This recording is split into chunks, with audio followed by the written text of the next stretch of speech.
Alden!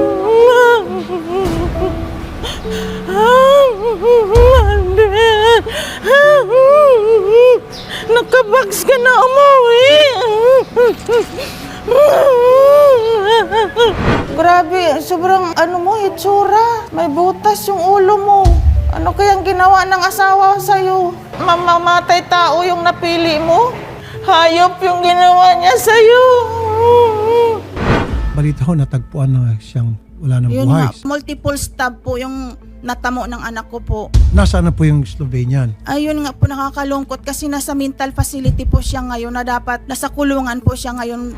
Yusek, kailan po yung dating ng mga labi? 5 to 7 days na dadala natin. Pamahalaan ay committed para kamit ng hustisya po at mauwi agad sa madaling panahon yung labi ng inyong anak. Ma'am, magbibigay ako ng financial assistance yung Okay office po. ko Okay. sa RTIA. Salamat po. Tututukan po namin ang kaso.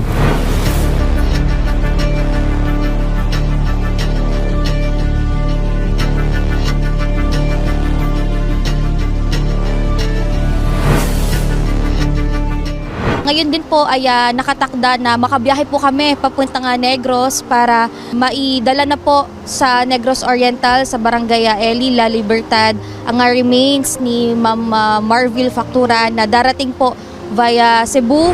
Sila po ay sasamahan natin po papunta ng Negros hanggang sa maidala ho natin din po yung remains ni Mama Marvil. At tutulong din po kami, Ma'am Vilma, gaya po ng nabanggit ni Idol Rafi, hanggang sa mabigyan ho natin na maayos na malilibingan at naburol po si Ma'am Marvil.